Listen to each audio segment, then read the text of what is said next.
ونستعينه ونستغفره ونؤمن به ونتوكل عليه ونعوذ بالله من شرور أنفسنا ومن سيئات أعمالنا من يهده الله فلا مضل له ومن يضلل فلا هادي له وأشهد أن لا إله إلا الله وحده لا شريك له وأشهد أن محمدا عبده ورسوله. أعوذ بالله من الشيطان الرجيم. بسم الله الرحمن الرحيم. يا أيها الناس اتقوا ربكم الذي خلقكم من نفس واحدة وخلق منها زوجها وبث منهما رجالا كثيرا ونساء واتقوا الله الذي تساءلون به والأرحام إن الله كان عليكم رقيبا.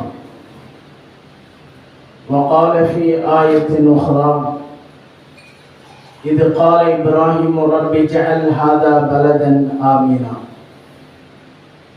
اللهم صل على محمد وعلى آل محمد كما صليت على إبراهيم وعلى آل إبراهيم إنك حميد مجيد.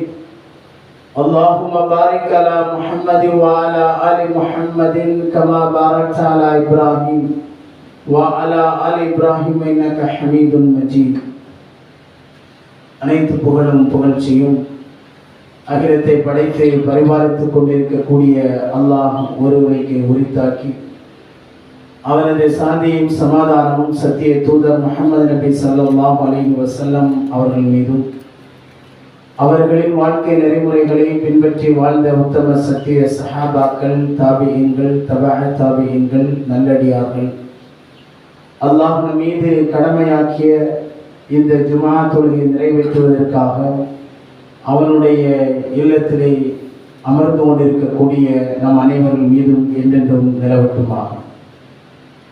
வார்த்தைகளில் சிறந்தது அல்லாஹ்வுடைய வார்த்தை என்றும் வழிகாட்டுதல்களில் சிறந்தது முஹம்மது நபி ஸல்லல்லாஹு அலைஹி வஸல்லம் அவர்களுடைய வழிமுறை என்றும் செயல்களில் மிக கெட்டது மார்க்கத்தில் பிதஅத்துகளை ஏற்படுத்துவது, மார்க்கத்தில் புதிதாக ஏற்படுத்தப்பட்ட ஒவ்வொன்றும் பிதஅத்துகள், ஒவ்வொரு பிதஅத்தும் வழிகேடுகள் அனைத்தும் உங்களை நரகத்தில் கொண்டு போய் சேர்த்துவிடும் என்று நபிகள் நாயகம் ஸல்லல்லாஹு அலைஹி வஸல்லம் அவர்கள் ஒவ்வொரு ஹுத்பாவின் ஆரம்பத்தில் நினைவுறுத்திய நபிமொழியை நானும் உங்களிடத்தில் நினைவு கூர்ந்தவனாக இந்த ஜும்மாவினுடைய முதலாவது ஹுத்பாவை ஆரம்பம் செய்கிறேன். கண்ணியத்திற்குரிய எல்லாமுள்ள அல்லாஹ்வின் நல்லடியார்களே, அல்லாஹ் இந்த உலகத்தில் நம்மை படைத்து நாம் வாழ்வதற்குண்டான அனைத்து வழிமுறைகளையும் இறைவனின் தூதர் ஸல்லல்லாஹு அலைஹி வஸல்லம் அவர்களின் மூலமாக வழிகாட்டி ஒரு முஸ்லிமான மனிதன் எப்படி தன்னுடைய வாழ்க்கையை அமைத்துக் கொள்ள வேண்டும் என்கிற அழகிய வழிகாட்டுதல்கள் என்பது இந்த மார்க்கத்திலே இருப்பதை நாம் பார்க்கிறோம்.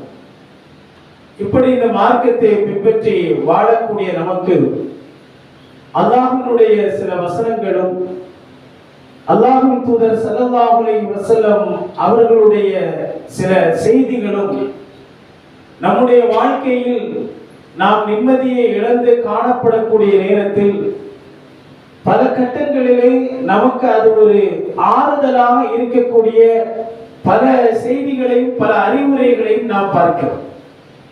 பொதுவாக இந்த உலகத்திலே வாழக்கூடிய மனிதர்கள் நாம் எல்லோருமே ஏதாவது ஒரு கட்டத்திலே மனிதன் ஆரோக்கியத்தை இழந்தும் நிம்மதியை இழந்தும் வாழக்கூடிய ஒரு சூழலை நாம் பார்க்கிறோம்.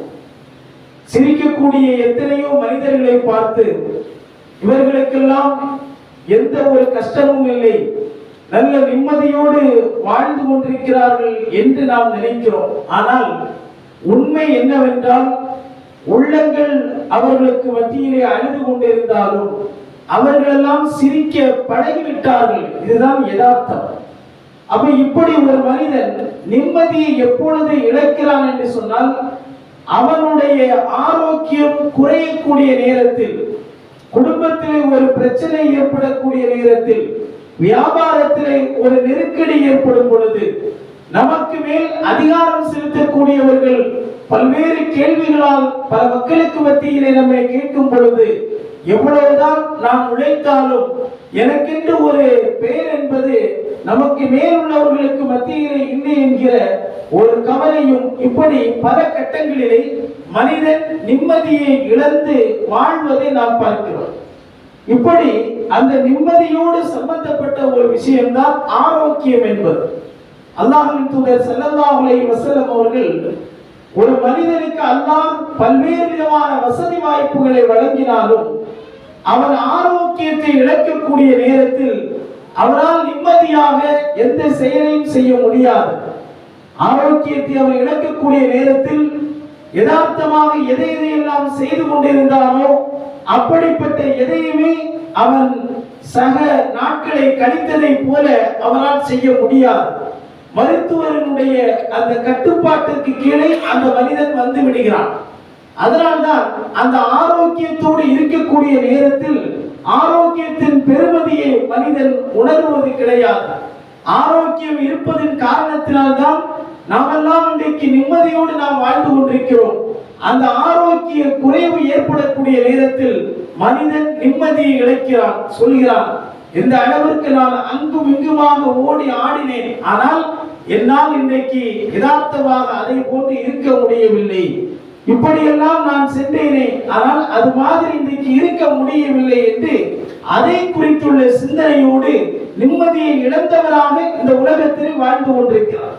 நம்முடைய கண்ணுக்கு முன்னாலே எத்தனையோ மக்களை இன்றைக்கு நாம் பார்த்து கொண்டிருக்கிறோம்.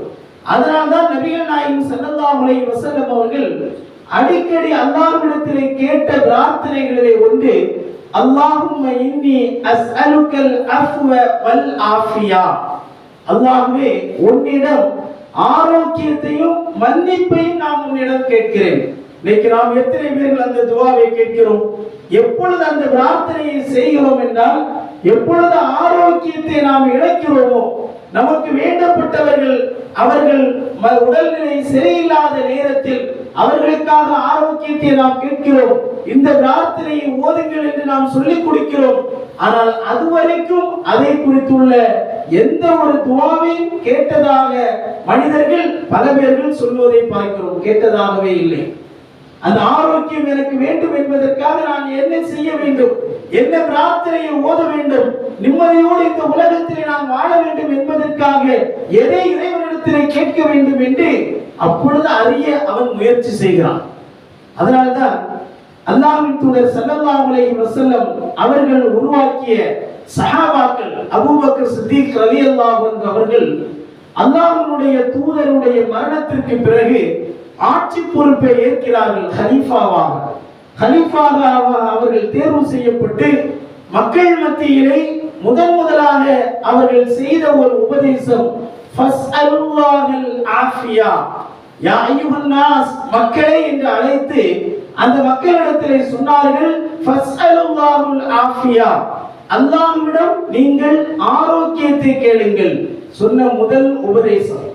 அது மட்டுமல்லாமல் சொன்னார்கள், ஈமானுக்கு பிறகு ஒரு மனிதனுக்கு இருக்கக்கூடிய பொக்கிஷங்களிலேயே மிக சிறந்த பொக்கிஷம் எது என்று சொன்னால் ஆரோக்கியம் தான். அந்த ஆரோக்கியம் இருந்தால்தான் நிம்மதியாக அவரால் இந்த உலகத்திலே வாழ முடியும். உடம்புல ஒரு நோய் ஏற்பட்டது, அல்லது நாம் நினைக்கக்கூடிய உணவை உட்கொள்ள முடியாத ஒரு சூழலிலே இருக்கிறோம். அப்ப இப்படி மருத்துவர்கள் பல அறிவுரைகளை சொல்கிறார்கள். அப்ப அந்த நேரத்துல நான் இப்படியெல்லாம் இது நாள் வரைக்கும் வாழ்ந்தேன், கண்ணுக்கு முன்னால் நான் நினைக்கக்கூடிய உணவு எனக்கு இருக்கிறது, என்னால் உட்கொள்ள முடியவில்லை, நான் பலகீனம் அடைந்து கொண்டே இருக்கிறேன், நிம்மதியான ஒரு சூழல் என்பது எனக்கு இல்லை என்று மனிதன் புலம்புவதை பார்க்கிறோம். ஏனென்றால் அந்த ஆரோக்கியம் நிம்மதியும் என்பது ஒரு மனிதனுடைய வாழ்க்கையில் ரொம்ப முக்கியமான ஒன்று. நிம்மதி இல்லாமல் இன்றைக்கு எத்தனையோ கணவன் மனைவிகளாக வாழ்ந்து கொண்டிருக்கிறார்கள். கணவன் மனைவியாக வெளியிலே வாழ்கிறார்கள், வீட்டுக்குள் அவர்களுக்கு மத்தியிலே நிம்மதி இல்லை. கணவன் அப்படி இருக்கிறான், இது மாதிரி இருக்கிறான். கணவன் சொல்கிறான், என்னுடைய மனைவி சரியில்லை என்று. இந்த இரண்டு பேர்களுடைய பிரச்சனையால் பிள்ளைகள் பாதிக்கப்படுகிறார்கள். அவர்கள் ஏதோ ஒரு பெரிய மன அழுத்தத்திற்கு ஆளாகக்கூடிய சூழ்நிலை எல்லாம் இன்றைக்கு நாம் பார்த்து கொண்டிருக்கிறோம். கண்ணியத்திற்குரியவர்களே, அதனால்தான் இப்ராஹிம் அலைஹிஸ்ஸலாத்து வஸ்ஸலாம் அவர்கள் அல்லாஹ்விடத்திலே கேட்ட ஒரு பிரார்த்தனை இது. இப்ராஹிம் அலைஹிஸ்ஸலாம் அவர்கள் கூறியது, நபியை நீர் நிறைத்து பார்ப்பீராக. ரப்பிஜஅல் ஹாதா பலதன் ஆமினா, இந்த ஊரை நிம்மதி உள்ள ஒரு ஊராக நீ ஆக்குவாயாக. எதை? மக்கமா நகரத்தை கேட்டு இப்ராஹிம் அலைஹிஸ்ஸலாம் அவர்கள் பிரார்த்தனை செய்தார்கள். வர்சுக் அஹ்லஹு, அதில் உள்ளவர்களுக்கு நீ ரிஸ்கை வழங்குவாயாக. பாலைவனமாக இருந்த இடங்கள் இன்னைக்கு சோலைவனமாக காட்சி அளிப்பதை பார்க்கிறோம். எந்த மனித நடமாட்டம், மனித சஞ்சாரம் இல்லாத, எந்த பறவை இனங்களுடைய நடமாட்டம் இல்லாத அந்த பகுதிகள் இன்னைக்கு பல கட்டடங்களோடு பல மக்கள் நடமாடக்கூடிய அளவிற்கு உண்டான ஒரு சூழலை அல்லாஹ் ஏற்படுத்தி இருக்கிறார் என்று சொன்னால், எத்தனையோ பேர்கள் ஹஜ்ஜிக்கும் உம்ராவிற்கும் சென்றவர்கள், அந்த பயணத்தை மேற்கொண்டவர்கள், சென்ற 14 நாட்கள், சென்ற 1 மாத காலங்கள், சென்ற 40 நாட்கள் என்பது எனக்கு மனதிலே ஒரு அமைதியை ஏற்படுத்தியது, எனக்கு மனதிலே ஒரு நிம்மதியை ஏற்படுத்தியது. எத்தனை நாட்கள் என்னுடைய குடும்பத்தை பிரிந்து நான் வாழ்ந்தேன், ஆனால் அங்கே இருந்த நிம்மதி இருக்கிறதே, ஏதாலும் சொல்லி வர்ணிக்க முடியாது. எத்தனையோ மக்கள் சொல்வதை பார்க்கிறோம். காரணம் இப்ராஹிம் அலைஹிஸ்ஸலாத்து வஸ்ஸலாம் அவர்களுடைய பிரார்த்தனை. எதற்காக இதை நாம் சொல்லுகிறோம் என்றால், அதாவது 2023 ஆண்டு அக்டோபர் மாதம் 8ஆம் தேதி பலஸ்தீனத்திலே காசாவினுடைய மக்கள் 2 வருட காலகட்டங்களாக நிம்மதியை இழந்து, அந்த நிம்மதி நிரந்தரமாக வேண்டும் என்பதற்காக எவ்வளவு இழப்புகளை இந்த உலகத்திலே சந்தித்திருக்கிறார்கள் என்பதை பல்வேறு செய்திகளை நாம் கேள்விப்பட்டிருக்கிறோம். ஒரு சுமூகமான ஒரு உடன்படிக்கை, ஒரு ஒப்பந்தம் ஏற்பட்டிருக்கிறது என்று சொன்னால், 2 வருட காலகட்டம் நிம்மதியை இழந்து, எத்தனையோ மக்கள் குடும்பங்களை இழந்து, அதாவது எந்த அளவிற்கு ஆய்வு அறிக்கையை சொல்கிறது என்று சொன்னால், 96% கட்டடங்கள் எல்லாம் அப்படியே இடிந்து விட்டது. மருத்துவமனைகள் என்பது கிடையாது, படிக்கக்கூடிய பள்ளிகள் என்பது கிடையாது, மனிதர்கள் வசிக்கக்கூடிய வீடுகள் கிடையாது, உண்பதற்கு உணவில்லாமல் மக்கள் இருக்கிறார்கள். எத்தனை இழப்புகளை தாங்கியும் இன்றைக்கும் அந்த வாயில் ஹஸ்புனல்லாஹு வ நிஅமல் வக்கீல், அல்லாஹு அக்பர் என்று சொல்லக்கூடிய அந்த வார்த்தை அந்த மக்களுடைய வாயிலே வருகிறது என்று சொன்னால் என்ன காரணம்? இப்பொழுது அல்லாஹ் எங்களுக்கு இந்த நிம்மதியை தந்திருக்கிறாரே, இந்த நிம்மதி நிரந்தரமாக வேண்டும் என்பதற்காக அவர்களுக்கு ஏற்பட்டிருக்கக்கூடிய பல கஷ்டங்களை அனுபவித்துக் கொண்டாலும் அதனுடைய ஒரு விதமான சமூகமான சூழல் ஏற்படும் பொழுது அல்லாஹ்வை பெருமைப்படுத்திய மக்களை தான் காணொளிகள் மூலமாக நாம் பார்க்க முடிகிறது. இதற்கெல்லாம் அடிப்படைகள் என்ன? ஒரு மனிதனுடைய குடும்பத்தில் இன்றைக்கு நிம்மதி இல்லை என்று சொன்னால், அல்லாஹ்வின் தூதர் ஸல்லல்லாஹு அலைஹி வஸல்லம் அவருடைய வரலாற்றில் எங்கேயாவது இறை தூதர் ஸல்லல்லாஹு அலைஹி வஸல்லம் அவர்கள் அவர்களாக போரை சந்தித்தார்கள் என்கிற ஒரு செய்தியை பார்க்க முடியுமா? எதிரிகளை அவர்கள் உருவாக்கினார்கள் என்கிற ஒரு செய்தியை பார்க்க முடியுமா? இன்னைக்கு எத்தனையோ பாசிச சக்திகள், அதாவது வட மாநிலங்கள் வழக்கம் போல அவ்வப்போது பல்வேறு விதமான நிகழ்வுகளை நாம் அறிந்து கொண்டே இருக்கிறோம். இஸ்லாமிய மார்க்கத்தையும் அந்த மார்க்கத்தை பின்பற்றக்கூடிய மக்களையும் எதிரிகளை போல பார்க்கக்கூடிய மக்கள், ஒன்றுமே தெரியாத மக்களுடைய உள்ளங்களில் அந்த விஷத்தை ஏற்றி இஸ்லாமியர்கள் என்று சொன்னாலே பயங்கரவாதிகள் என்கிற ஒரு சிந்தனை சக நண்பர்களுக்கு மத்தியிலே, பள்ளி பருவத்திலே ஒருவரோடு நாம் நட்பு வைத்திருக்கிறோம், அவர்கள் நம்மை நண்பர்களாக ஏற்றுக்கொண்டிருக்கிறார்கள், பிற மதத்தை பின்பற்றக்கூடியவர்கள். ஒரு கட்டத்திலே அவர்களுடைய அந்த வழக்கத்திற்கு மாற்றமாக முஸ்லிம் என்று சொன்னாலே பயங்கரவாதிகள் என்கிற ஒரு சிந்தனை, நாட்டை கெடுக்கக்கூடியவர்கள், நாட்டிலே அமைதியை விரும்பாதவர்கள் என்கிற, இவர்களெல்லாம் நிம்மதியை கெடுக்கக்கூடியவர்கள் என்கிற ஒரு பேரு உடையவர்களாக இன்றைக்கு எத்தனையோ முஸ்லிம்கள், இஸ்லாமிய சமூகத்தை சார்ந்த மக்கள் பல பகுதிகளிலே பார்க்கப்படுகிறார்கள். அல்லாஹ்வின் தூதர் ஸல்லல்லாஹு அலைஹி வஸல்லம் அவர்கள் அப்படிப்பட்ட ஒரு சமூகத்தை உருவாக்கினார்களா? இஸ்லாமிய வரலாறுகளை பாருங்கள். அதாவது பத்ர் போர் இஸ்லாமிய வரலாற்றிலே நடந்த முதல் போர். அந்த போர் மிக பிரசித்தியாக மக்கள் மத்தியிலே பேசப்படக்கூடியது. ஆனால் அந்த பத்ர் போரினுடைய வெற்றி எப்படி? 300 சொச்சம் சஹாபாக்கள், எதிரி படையினர்கள் 1000 பேர்கள், ஆயுதங்கள் அதிகமாக இருந்தது. ஆனால் போர் செய்ய வேண்டும் என்கிற நோக்கத்தோடு அல்லாஹ்வுடைய தூதர் செல்லவில்லை. யதார்த்தமாக அங்கே போர் நடைபெறுகிறது. முஸ்லிம்களுக்கு, ஈமான் கொண்ட மக்களுக்கு அல்லாஹ் வெற்றியை கொடுக்கிறார். ஆனால் அப்படிப்பட்ட அந்த வெற்றியை அல்லாஹ் மிகப்பெரிய வெற்றி என்று எங்கேயாவது குர்ஆனில் சொல்லி காட்டுகிறானா? கிடையாது. எதை மிகப்பெரிய ஒரு வெற்றி என்று அல்லாஹ் சொல்கிறான்? இன்னா ஃபதஹ்னா லக ஃபத்ஹன் முபீனா. சூரத்துல் ஃபத்ஹ் என்று சொல்லக்கூடிய 48வது அத்தியாயத்தில் அல்லாஹ் முதல் வசனமாக சொல்கிறான், உமக்கு தெளிவான ஒரு வெற்றியை நாம் கொடுத்திருக்கிறோம், வழங்கி இருக்கிறோம் என்று அல்லாஹ் ரப்பல் ஆலமீன் சொல்கிறான். அது எந்த வெற்றி? பதில் போரினுடைய வெற்றி அல்ல, ஹுதைபியா உடன்படிக்கையை தான் அல்லாஹ் அங்கே குறிப்பிடுகிறான். ஹுதைபியா உடன்படிக்கை 1000க்கும் மேற்பட்ட சஹாபாக்களோடு அல்லாஹ்வுடைய தூதர் அவர்கள் ஹுதைபியா என்கிற இடத்திலே வந்து அமர்ந்து உம்ராவை செய்வதற்காக வருகிறார்கள். குறைஷிகள் அறிந்து அது ஒரு பெரிய ஒரு வரலாறு. அங்கே வந்து அமர்ந்து அல்லாஹ்வுடைய தூதரிடத்திலே ஒப்பந்தம் விடுகிறார்கள். அதாவது பிஸ்மில்லாஹிர் ரஹ்மானிர் ரஹீம் என்று அந்த ஒப்பந்தம் எழுதப்படுகிறது. சுஹைல், அதாவது எதிரிப்படையினுடைய தலைவராக வந்திருக்கக்கூடியவர், அந்த ஒப்பந்தம் எழுதப்படக்கூடிய நேரத்தில் அவர்கள் சொன்ன வார்த்தை என்ன தெரியுமா? எந்த ஒப்பந்தத்தை எல்லாம் இறைத்தூதர் போட்டார்களோ அந்த ஒப்பந்தங்கள் எல்லாம் அங்கே முறிக்கப்படுகிறது. இந்த இதையெல்லாம் நாங்கள் ஏற்றுக்கொள்ள மாட்டோம். சஹாபாக்கள் எல்லாம் கொந்தளித்தார்கள். அல்லாஹ்வுடைய தூதரே, நாம் இந்த அளவிற்கு பலமுள்ளவர்களாக இருக்கிறோம், இப்படிப்பட்ட எதிரிகளை எதிர்க்கக்கூடிய அளவிற்குண்டான எல்லா பலமும் நம்மிடத்தில் இருக்கிறது, ஏன் அவர்களுக்கு பணிந்து போக வேண்டும் என்கிற ஒரு கேள்வியை கேட்டார்கள். அந்த நேரத்தில் இந்த எழுத்து பிஸ்மில்லாஹிர் ரஹ்மானிர் ரஹீம் என்று எழுதினவுடன் அவர்கள் சொன்னார்கள், அல்லாஹ்வுடைய பெயரில் அல்ல, பிஸ்மிக்கல்லாஹ், அல்லாஹ்வுடைய உம்முடைய இறைவனுடைய பெயரால் என்று மட்டும் எழுதுங்கள். ரஹ்மானையும் ரஹீமையும் நாங்கள் ஏற்றுக்கொள்ளவில்லை, நீங்கள் ஏற்றுக்கொண்டிருக்கிறீர்கள், ரஹ்மானையும் ரஹீமையும் அழித்து விடுங்கள், அதை எழுதக்கூடாது. பல உடன்படிக்கைகள் போடப்படுகிறது.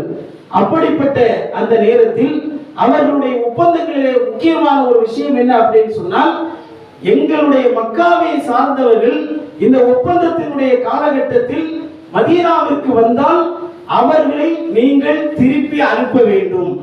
அதே சமயம் மதீனாவிலே உள்ள மக்கள் மக்காவிற்கு வந்தால் அவர்களை நாங்கள் திருப்பி அனுப்ப மாட்டோம். இது ஒப்பந்தத்தினுடைய முக்கியமான ஒரு அம்சம். அப்போ இதுக்கும் ரசூல் ஸல்லல்லாஹு அலைஹி வஸல்லம் அவர்கள் கையெழுத்திடுகிறார்கள். சஹாபாக்கள் கேட்டார்கள், யார் ரசூலுல்லாஹ், அது எப்படி? அவர்களுடைய நபர் நம்மிடத்திலே வந்தால் நாம் திருப்பி அனுப்ப வேண்டும் என்று அவர்கள் போடுகிறார்கள். நீங்கள் மதீனாவில் இருந்து ஒருவர் சென்றால் திருப்பி அனுப்ப மாட்டோம் என்று அவர்கள் சொல்கிறார்கள். அதற்கு எப்படி என்று கேட்கும் பொழுது, அங்கே நினைத்திருந்தால் ஒரு போர் ஏற்பட்டிருக்கலாம். அல்லாஹ்வின் தூதர் ஸல்லல்லாஹு அலைஹி வஸல்லம் அவர்கள் ஒரு சமாதானத்தை, ஒரு சுல்ஹுன் ஹைர் என்று அல்லாஹ் சொல்கிறானே, அப்படிப்பட்ட அந்த சமாதானத்தை விரும்புகிறார்கள். ஒரு அளவு அமைதியான ஒரு சூழல் ஏற்பட்டுக் கொண்டிருக்கிறது. திரும்பவும் அது ஒரு பகையாக மாறி இன்னும் திரும்ப மிகப்பெரிய ஒரு பகையாக மாறிவிடக் கூடாது என்பதற்காக ஒரு சமாதானத்தை மேற்கொள்கிறார்கள். அப்படிப்பட்ட நேரத்தில் அபூ ஜந்தல் என்கிற ஒரு இஸ்லாத்தை ஏற்ற ஒரு நபர் அவர் சொல்கிறார், யார் ரசூலுல்லாஹ், ஒப்பந்தத்தில் கையெழுத்திடுவதற்கு முன்னால் என்னை நீங்கள் உங்கள் பக்கம் அழைத்துக் கொள்ளுங்கள். நீங்கள் கையெழுத்திட்டால் திரும்ப இந்த குறைஷிகள் உங்களிடத்தில் எங்களை அனுப்ப மாட்டார்கள். அந்த நேரத்தில் அல்லாஹ்வின் தூதர் அவர்கள் சுஹைல் அவர்களிடத்திலே பேசுகிறார்கள். அந்த நேரத்தில் சுஹைல் அவர்கள் சொன்னார்கள், ஏற்கனவே நாம் பேசிவிட்டோம், இனிமேல் அதை நாங்கள் மாற்ற முடியாது. அல்லாஹ்வுடைய தூதர் அவர்கள் சொன்ன வாக்குறுதியை யாருக்காக வேண்டியும் எந்த கட்டத்திலும் அவர்கள் விட்டுக் கொடுத்தது கிடையாது. அதை சொன்னால் கண்டிப்பாக நிறைவேற்றிய தீர்வார்கள். கேட்டார்கள், திரும்பவும் அவர் மறுக்கிறார். அதற்கு பிறகு அபூ ஜந்தல் அழுகிறார், அல்லாஹ்வுடைய தூதரே, எப்பொழுது இனிமேல் நான் அந்த மதீனாவிற்கு ஈமான் கொண்ட மக்களோடு உங்களோடு நான் இருக்க போகிறேன், எப்படியாவது எங்களை நீங்கள் அழைத்துக் கொள்ளுங்கள். நபிகள் நாயகம் ஸல்லல்லாஹு அலைஹி வஸல்லம் அவர்கள் அந்த நேரத்தில் ஆறுதல் படுத்தினார்கள், யா அபா ஜந்தல் இஸ்பிர், பொறுமையாக நீங்கள் இருங்கள், அல்லாஹ் உங்களுக்கு வாக்களிக்கப்பட்ட சொர்க்கம் என்பது கண்டிப்பாக உங்களுக்கு கிடைக்கும். இது போன்றுள்ள வரலாறுகள் நமக்கு உணர்த்தக்கூடிய பாடம். பல்வேறு விதமான நிம்மதி இழப்பிற்கு பிறகு ஒரு நிம்மதியை அல்லாஹ் ரப்பல் ஆலமீன் ஏற்படுத்துகிறார். அப்ப என்ன காரணத்தினால்? படைத்த இறைவனை ஈமான் கொள்ளக்கூடிய நேரத்தில், வாழக்கூடிய காலகட்டத்தில் சோதனைகள் என்பது கண்டிப்பாக வரும். 2 வருட காலகட்டம் எந்த நிம்மதியை இழந்தவர்களாக அந்த மக்கள் இருந்தார்கள். எத்தனையோ மக்கள் நாம் சொல்லி இருக்கிறோம், ஏன் அல்லாஹ் இப்படி எல்லாம் அந்த மக்களை சோதித்துக் கொண்டே இருக்கிறான் என்னைக்குதான் அந்த மக்களுக்கு முடிவு வரப்போகிறது, எப்பொழுது வெற்றி கிடைக்க போகிறது? அவர்களெல்லாம் அல்லாஹ்வை தானே ஈமான் கொண்டிருக்கிறார்கள். கடந்த வாரத்திலே அந்த காசாவினுடைய மக்களுக்கு பலஸ்தீனிலே ஜும்மா குத்துபா ஆற்றக்கூடிய அந்த இமாம் சொன்ன 2 வார்த்தைகள் மட்டும்தான் உலக மக்களுக்கு கண்ணீரை வரவைத்த ஒரு வார்த்தை. அந்த மிம்பரிலே ஏறி அல்லாஹ்வை புகழ்ந்து அல்லாஹ்வின் தூதர் ஸல்லல்லாஹு அலைஹி வஸல்லம் அவர்கள் மீது ஸலவாத்தை சொல்லி சொன்ன வார்த்தை, அதாவது இப்பொழுது உங்கள் மத்தியிலே குத்துபாவை உரையை ஆற்றுவதற்குண்டான அந்த எண்ணம், அதாவது அந்த அளவுக்கு நான் சக்தி பெற்றவராக இல்லை, பசியினுடைய கொடுமையால் நான் பேசக்கூடிய அளவிற்கு நானும் இல்லை, அதை கேட்கக்கூடிய அளவிற்கு நீங்களும் இல்லை. இதுதான் அந்த குத்துபாவினுடைய உரை. அதோடு முடிகிறது. என்ன காரணம்? அவ்வளவு சிரமங்களை அந்த மக்கள் பட்டார்கள். அப்ப எத்தனையோ பேர் நாம் சொல்லியிருக்கிறோம், இப்படி அல்லாஹ்வை ஈமான் கொண்டு அதிலே உறுதி மிக்கவர்களாக இருந்த கலா கதிரை நம்பியவர்கள், விதியை ஏற்றுக்கொண்ட மக்கள், இப்படி ஈமானிலே உறுதி மிக்கவர்களாக இருந்த அந்த மக்களுக்கு இப்படி அல்லாஹ் சோதனைகளை கொடுத்து கொண்டே இருக்கிறாரே, என்னைக்குதான் இவர்களுக்கு ஒரு முடிவு வரும் என்று எத்தனையோ இந்த வார்த்தைகளை சொல்லிய மக்கள் நம்மிலே பல பேர்கள் உண்டு. எல்லாவற்றுக்கும் அல்லாஹ் ஒரு முடிவை வைத்திருப்பார். இறை எச்சமுடையவர்களுக்கு தான் நல்ல முடிவு என்பது உண்டு என்று திருமறை குர்ஆன் நமக்கு சொல்லுகிறது. எவ்வளவு சிரமங்கள், எவ்வளவு கஷ்டங்கள். உணவுகளை உட்கொள்வதற்கு யாராவது உதவிகளை செய்தால் கூட அந்த உணவுகள் அவர்களுக்கு கிடைக்காது. எத்தனையோ மக்கள் குனூத்து நாசிராவை தொழுகையிலே நாம் ஓதி பிரார்த்தனை செய்திருக்கிறோம். உலகத்திலே வாழக்கூடிய பல மக்கள் அல்லாஹ்விடம் பிரார்த்தனை செய்திருக்கிறார்கள். இதற்காக அல்லாஹ்வே அந்த மக்களுக்கு நீ நிம்மதியை வழங்கு, அந்த மக்களுக்கு நீ ஆரோக்கியத்தை கொடு, அந்த மக்களுக்கு உன்னுடைய உதவியை நீ கொடு என்று நாமெல்லாம் இன்றைக்கு அந்த 2 வருட காலகட்டத்தில் ரமதானுடைய நோன்புகளை நிம்மதியாக நாம் நோற்றிருக்கிறோம். பெருநாட்களை நிம்மதியாக நாம் நிறைவேற்றி இருக்கிறோம். எத்தனையோ உறவுகளுக்கு மத்தியில் திருமண வீடுகள், பல்வேறு விதமான நிகழ்வுகளை எல்லாம் நிம்மதியோடு நாம் கலந்து கொண்டு நிம்மதியாக ஒவ்வொரு நாளையும் 3 வேளை உணவை உட்கொள்ளக்கூடிய நிலையிலே அல்லாஹ் ரப்பல் ஆலமீன் நம்மை வாழ செய்திருக்கிறார். ஆனால் அதிலே ஒருவருடைய ஒரு செயலை பற்றி ஒருவர் பதிவு செய்கிறார். ஒரு பேட்டியில ஒருத்தர் சொல்கிறார், ஒரு நபர் அவர் குடும்பத்திலே 80 பேரை இழந்தார். அவருடைய குடும்பத்தில் இந்த 2 வருட காலகட்டத்தில் 80 பேரை இழந்தார்கள். எந்த அளவுக்கு என்று சொன்னால், தன்னுடைய குழந்தையை கூட, அந்த குழந்தையும் அந்த குண்டு வெடிக்கக்கூடிய நேரத்தில் இழந்து அந்த குழந்தையை அடக்கம் செய்வதற்காக வரிசையில் நிற்கிறார்கள்.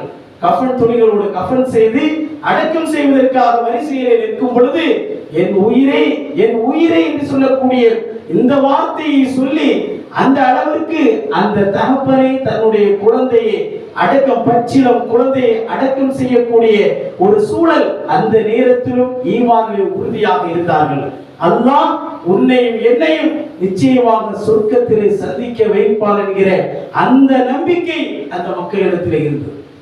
அப்படியானால் இன்னைக்கு நம்முடைய வாழ்க்கையிலும் எவ்வளவு சோதனைகள், எவ்வளவு கஷ்டங்கள், அது எதிர்கொள்ளக்கூடிய அளவிற்கு உண்டான மன வலிமை பல மக்களிடத்தில் இல்லை. அடிப்படை காரணம் என்ன?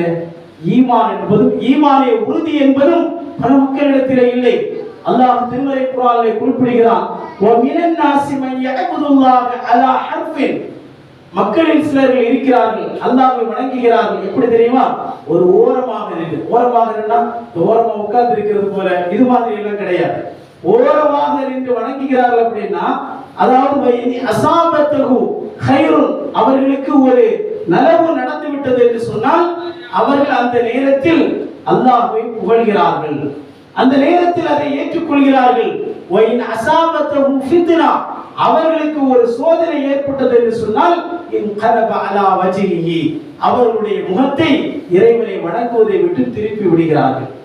ஹஸிர துன்யா வல் ஆখিরা, இவர்களுக்கு இம்மையிலும் மறுமையிலும் நஷ்டம்.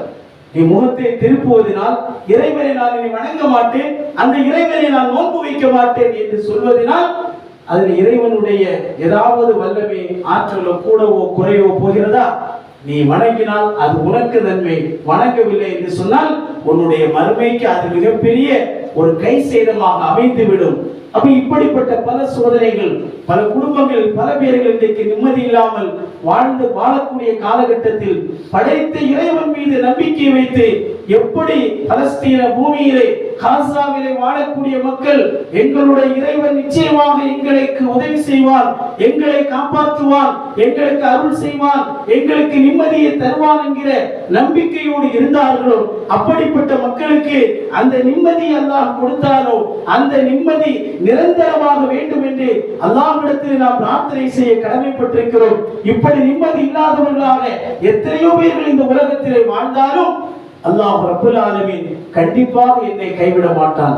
அந்த இறைவனை நான் நம்பி இருக்கிறேன். இறைவா, உன்னிடத்திலே தான் நான் உதவி தேடுகிறேன், உன்னையே நான் ஈமான் கொண்டிருக்கிறேன், என்னுடைய சகல காரியங்களையும் உன்னிடத்திலே நான் ஒப்படைக்கிறேன், எனக்கு எல்லாவற்றையும் நீ லேசாக்குவாயாக என்று இறைவனை முழுமையாக அவன் மீது தவக்குள் வைத்து அவனிடத்திலே எல்லா பொறுப்பையும் ஒப்படைத்து அவனை நம்பி நாம் பிரார்த்தனை செய்யும் பொழுது அல்லாஹ் ரப்பல் ஆலமீன் அந்த நிம்மதியை நிச்சயமாக நமக்கு ஏற்படுத்துவான். எனவே கண்ணியத்துக்குரியவர்களே, பல மக்களுக்கு இருக்கும்.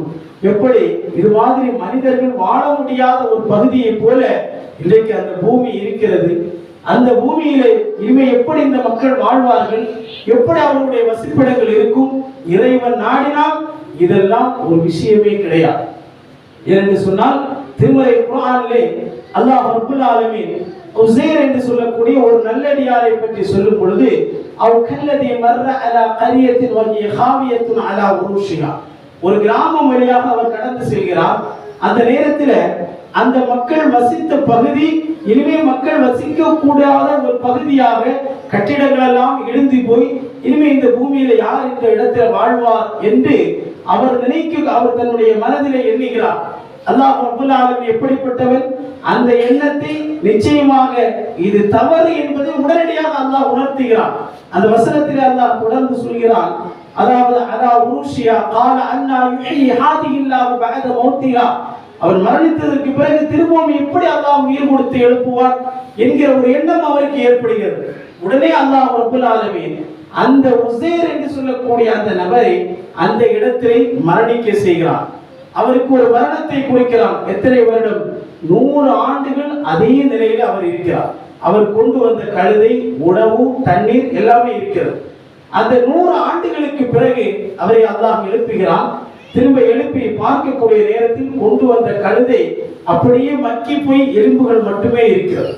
ஆனால் கொண்டு வந்த உணவும் தண்ணீரும் கெட்டு போகவில்லை. அந்த நேரத்திலே நீ எவ்வளவு நாள் இதே நிலையில், இந்த மரணித்த நிலையில், தூக்கமான நிலையில் இருந்தீர் என்று கேட்கும் பொழுது அவர் சொன்னார், லபிஸ்து யௌமன் அவ் பஅத யௌம், ஒரு நாள் அல்லது ஒரு நாளினுடைய சில பகுதி, அவ்வளவு நேரம் நான் இருந்திருப்பேன். இல்ல, பல் லபிஸ்த மிஅத ஆமின், 100 ஆண்டுகள் இதே நிலையில இருந்தீர். அதே போல உன்னுடைய கழுதையும் உணவையும் தண்ணீரையும் பாருங்கள். எப்படி அதை நான் திரும்பவும் பழைய நிலைக்கு அந்த கழுதையை கொண்டு வருகிறோமோ அதே போலதான் உன்னை இந்த உலகத்திலே வாழ்ந்து மரணித்த மனிதர்களை திரும்பவும் நான் உயிர் கொடுத்து எழுப்புவது என்பது ஒன்றுமே மனிதர்கள் இந்த பூமியிலே திரும்பவும் வாழ்வார்களா என்கிற அந்த சந்தேகம் ஏற்படுகிறதே, அதை நிச்சயமாக மீட்டு கொண்டு வருவது என்பது நமக்கு ஒன்றும் சாதாரண விஷயம்தான். அது நமக்கு ஒன்றும் பெரியது அல்ல. இன்னல்லாஹ் அலா குல்லி ஷைஇன் கதீர், நிச்சயமாக அல்லாஹ் எல்லாவற்றின் மீதும் ஆற்றல் உடையவன். அதனால்தான் எந்த முடிவுக்கும் நான் இப்படி செய்து விட்டேன், இதுதான் என்னுடைய முடிவு என்று நாம ஒரு முடிவை எடுத்து கதிரை நம்பாமல் இருந்துவிடக் கூடாது. ஈமானுடைய அடிப்படை 6லே ஒன்று இறைவனுடைய விதியை நம்புவது.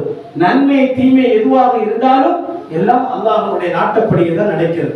அந்த அடிப்படையில் அந்த விதியை ஏற்றுக்கொண்டு இறைவன் மீது முழுமையான நம்பிக்கையை வைத்து இறைவனிடத்திலே நாம் பிரார்த்தனை செய்யும் பொழுது இந்த உலகத்திலே அல்லாஹ் ரப்பல் ஆலமீன் நமக்கு நிம்மதியை ஏற்படுத்துவான், ஆரோக்கியத்தை தருவான்.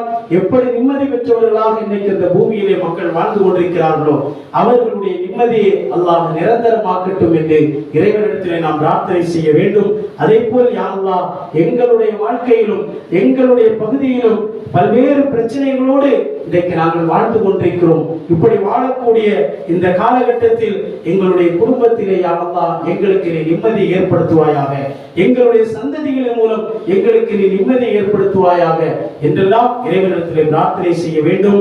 அதைதான் அல்லாஹ் திருமறை குர்ஆனிலே கற்றுத் தருகிறான். ரப்பனா ஹப் லனா மின் அஸ்வாஜினா வ துர்ரியாத்தினா, அல்லாஹ்வே எங்களுடைய மனைவியின் மூலமாக எங்களுடைய குழந்தைகளின் மூலமாக எங்களுக்கு எங்களுக்கு நீ கண் குளிர்ச்சியை ஆக்குவாயாக, அவர்களை ஒரு சோதனையாக எங்களுக்கு நீ ஆக்கி விடாதே. இப்படி எல்லா விதத்திலும் நிம்மதியோடு வாழக்கூடிய ஒரு வாய்ப்பை அல்லாஹ் ரப்பல் ஆலமீன் ஒரு வழிகாட்டுதலை நமக்கு தந்திருக்கிறான். அந்த அடிப்படையில் நிம்மதியோடு வாழக்கூடிய மக்களாக அல்லாஹ் நம்மை நம்முடைய சமூக மக்களையும் வாழ்வதற்குண்டான தௌஃபீக்கை தந்தருள் புரிவானாக. வ ஆகிரு தஅவானா அல்ஹம்துலில்லாஹி ரப்பில் ஆலமீன்.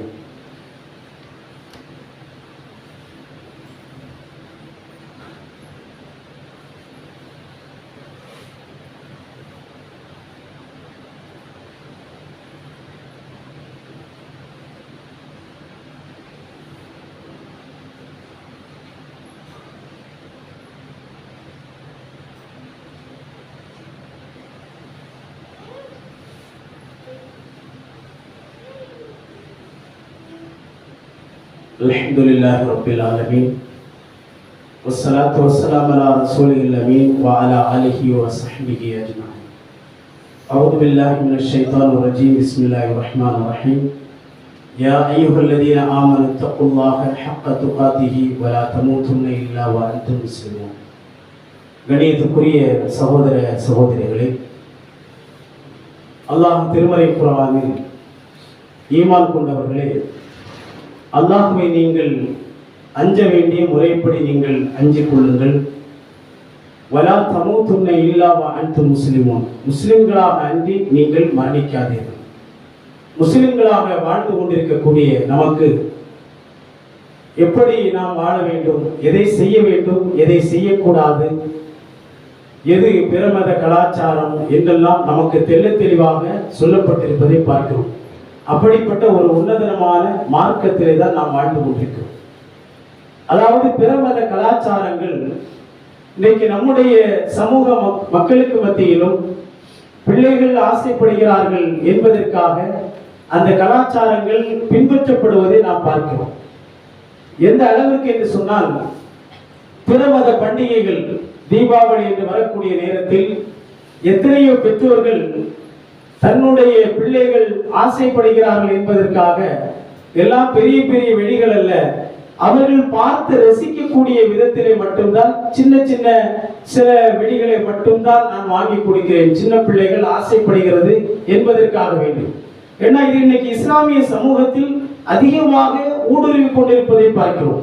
எத்தனையோ தெருக்களில், எத்தனையோ வீடுகளில் அல்லது தெருக்களில் யாராவது பார்த்து விடுவார்கள் என்பதற்காக ஏதாவது ஒரு பகுதிக்கு சென்று அங்கே போய் வெடிப்பது, இப்படிப்பட்ட நிகழ்வுகள் எல்லாம் இஸ்லாமிய சமூக மக்களுக்கு மத்தியிலே நாம் பார்க்கிறோம். சிலர்கள் சொல்லக்கூடியது, இது மார்க்கத்துல எங்கேயாவது தடுக்கப்பட்டிருக்கிறதா, நேரடியாக எந்த ஒரு ஆதாரமும் இல்லையே என்று வியாக்கியானம் பேசுவதை பார்க்கிறோம். ஒரு சாதாரண ஒரு அறிவுடைய ஒரு மக்களுக்கு தெரியும், இது நம்முடைய கலாச்சாரம் அல்ல, மார்க்க நமக்கு அனுமதித்திருக்கக்கூடிய எத்தனையோ விஷயங்கள் இருக்கிறது. எந்த விதத்திலும் நாம் செய்யக்கூடிய செயல்கள் பிற மக்களுக்கு எந்த ஒரு பாதிப்பையும் ஏற்படுத்திவிடக் கூடாது என்பதில் ரொம்ப பேணுதலாக இருக்கக்கூடிய மார்க்கம் இஸ்லாமிய மார்க்கம். நபிகள் நாயகம் ஸல்லல்லாஹு அலைஹி வஸல்லம் அவர்களுடைய காலகட்டத்தில் அப்துல்லா இப்னு முகஃபல் என்று சொல்லக்கூடிய ஒரு நபர் அல்லாஹ்வுடைய தூதரிடத்திலே வந்து, அவர் பிற்காலத்தில் இஸ்லாத்தை ஏற்ற ஒரு சஹாபி, அவர் இஸ்லாத்தை ஏற்றதற்கு பிறகு அல்லாஹ்வின் தூதரிடத்திலே வந்து கேட்கிறார். இது புகாரியிலே பதிவு செய்யப்பட்டிருக்கக்கூடிய சஹீஹான செய்தி.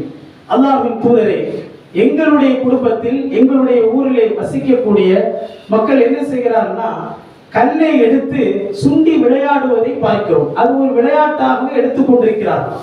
கல்லை எடுத்து பெரியவர்கள் இந்த நடுவர்களுக்கு மத்தியிலே வைத்து சுண்டி விளையாடுவதை பார்க்கிறோம்.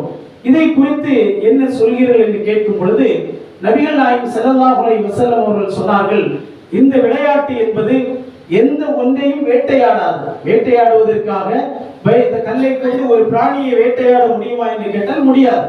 வேட்டையாடவும் செய்யாது, எதிரியையும் அது வீழ்த்தாது.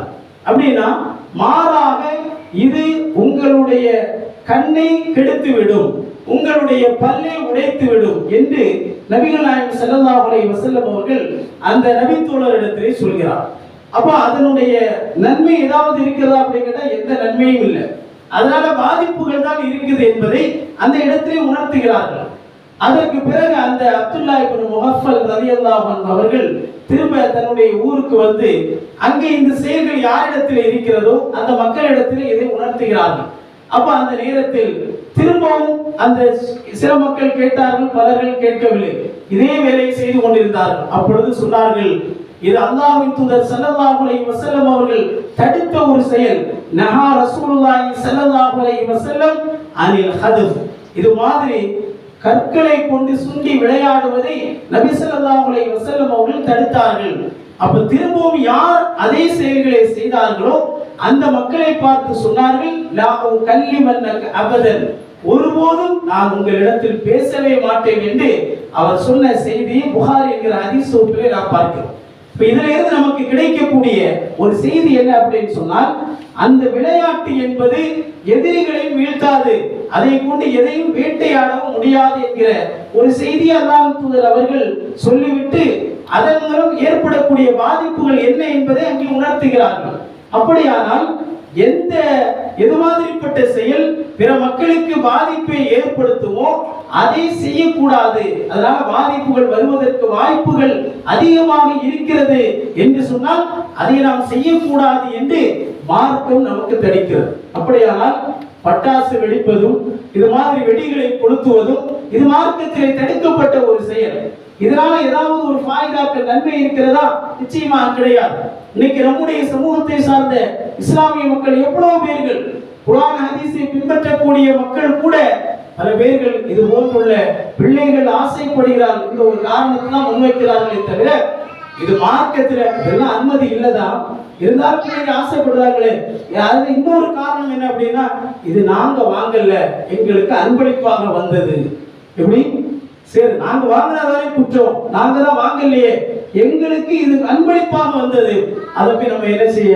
சரி, பிள்ளைங்க அப்படியே விளையாடிட்டு இது மாதிரி வெடிச்சுக்கிட்டு போட்டோம் அப்படின்னு சொல்லி இது மாதிரிப்பட்ட காரணங்களை சொல்வதை பார்க்கிறோம். அல்லாஹ் ரப்பல் ஆலமீன் திருமறை குர்ஆனில் சொல்கிறான், குலு வஷ்ரபு, சாப்பிடுங்கள், உண்ணுங்கள், பருகுங்கள், வலா துஸ்ரிஃபு, நீங்கள் வீண்விரயம் செய்யாதீர்கள், இன்னஹு லா யுஹிப்புல் முஸ்ரிஃபீன், வீண்விரயம் செய்பவர்களை அல்லாஹ் நேசிக்க மாட்டான். அப்படியானால் இது மாதிரிப்பட்ட இந்த பட்டாசுகளின் மூலம் எவ்வளவு பணங்கள், இது அரசுக்கு இதிலே ஒரு பெருமை. எப்படின்னா, எந்த ஒரு பண்டிகையாகட்டும் அது முடிந்ததற்கு பிறகு இதனால் அரசுக்கு இவ்வளவு ரூபாய் கோடி, இத்தனை கோடி வருமானம் வந்திருக்கிறது, இத்தனை கோடிக்கு பட்டாசுகள் விற்பனையாகிறது, இத்தனை கோடிக்கு ஆடுகள் விற்கப்பட்டது என்றெல்லாம் இன்னைக்கு செய்திகளை, இது போன்றுள்ள செய்திகளை நாம் பார்க்கிறோம். ஆனால் இது மார்க்கத்திலே தடுக்கப்பட்ட ஒரு செயல் என்பதை நாம் ஒவ்வொருவரும் புரிந்து கொள்ள கடமைப்பட்டிருக்கிறோம். பிள்ளைகள் ஆசைப்பட்டாலும் இது தடுக்கப்பட்ட ஒன்று என்பதை ஒவ்வொரு பெற்றோர்களும் உணர்த்த நாம் கடமைப்பட்டிருக்கிறோம். காரணம், அல்லாஹ்வின் தூதர் ஸல்லல்லாஹு அலைஹி வஸல்லம் அவர்கள் தடுத்த ஒரு செயல். அல்லாஹ்வையும் அல்லாஹ்வுடைய தூதரையும் பின்பற்றுவது ஒரு மோமினுடைய வாழ்க்கையினுடைய அடிப்படையான ஒன்று. ஒரு நாணயத்திற்கு எப்படி இரண்டு பக்கம் அவசியமோ அதே போல ஒரு மனிதன் அல்லாஹ்வையும் அல்லாஹ்வுடைய தூதரையும் அவங்க சொன்ன அடிப்படையில் தான் நம்முடைய வாழ்க்கையை அமைத்துக் கொள்ள வேண்டும். அது மட்டுமல்லாமல் இது எவ்வளவு பெரிய பாதிப்பை ஏற்படுத்துகிறது. தெருவிலே வெடிக்கிறார் என்று சொன்னால் அதனால் சுற்றுச்சூழல் பாதிக்கப்படுகிறது. எத்தனையோ பறவைகள் அதிர்ச்சிக்கு உள்ளாகி இறக்கக்கூடிய தருவாய் ஏற்படுகிறது. உடல்நிலை சரியில்லாதவர்களுடைய மனது பாதிக்கப்படக்கூடிய அளவிற்கு உண்டான சூழ்நிலைகள் உருவாகிறது. குழந்தைகள் தூங்க முடியாத ஒரு சூழல் ஏற்படுகிறது. அது மட்டுமல்லாமல் இது பிற மதத்தினுடைய கலாச்சாரம். அல்லாஹ்வின் தூதர் அவர்கள் எச்சரிக்கை செய்தார்கள், மன் தஷப்பஹ பிகௌமின் ஃபஹுவ மின், யார் பிற மத கலாச்சாரத்தை பின்பற்றுகிறார்களோ அவர்களும் அவர்களை சார்ந்தவர்கள் தான். அப்ப முஸ்லிம் என்று தன்னை சொல்லிக் கொள்வதில் எந்த ஒரு அடையாளமும் இல்லை. இதன் மூலம் நாளை மறுமையில் 5 கேள்விகளுக்கு நாம் பதில் சொல்லாமல் ஒரு அடி கூட நகர முடியாது. அதிலே 2 கேள்விகள் பொருளாதாரம் சம்பந்தப்பட்டது. உன்னுடைய பொருளை, பொருளாதாரத்தை, செல்வத்தை நீ எப்படி சம்பாதித்தாய், அதை எப்படி நீ செலவு செய்தாய் என்கிற இந்த 2 கேள்விகளுக்கு நாம் பதில் சொல்லாமல் ஒரு அடி கூட நாம் நகர முடியாது. எனவே இது போன்றுள்ள பட்டாசுகள் வெடிக்கக்கூடியதுக்கு பிள்ளைகள் ஆசைப்படுவார்களே, ஆனால் அந்த பிள்ளைகள் அல்லாஹ்வுடைய தூதர்கள் தடுத்த ஒரு செயல் என்பதை சொல்லி அதனுடைய விபரீதத்தை உணர்த்த நாம் கடமைப்பட்டிருக்கிறோம். அது சில பேர்கள், இது நான் வாங்கி கொடுக்கல, என்னுடைய தம்பி வாங்கி கொடுத்தான், என்னுடைய அண்ணன் வாங்கி கொடுத்தான், அவங்களுடைய மாமா வாங்கி கொடுத்தாங்க, அதுக்கு எனக்கு சம்பந்தமே இல்லை என்று தெரியக்கூடிய நேரத்தில் அந்த பெற்றோர்களும் அதற்கு பொறுப்புதாரிகள். மற்ற பிள்ளைகளுடைய விஷயத்துல எப்படியெல்லாம் நாம் கவனம் செலுத்துகிறோம். அவன் ஒரு ஹராமை செய்யக்கூடிய நேரத்தில், ஒரு போதைக்கு அடிமையாகக்கூடிய நேரத்துல, இல்ல இது எனக்கு தெரியாது, அது யாரோ வாங்கி கொடுத்தாங்க அப்படின்னு சொல்லி அங்கிருந்து நாம் தப்பிக்கிறோமா?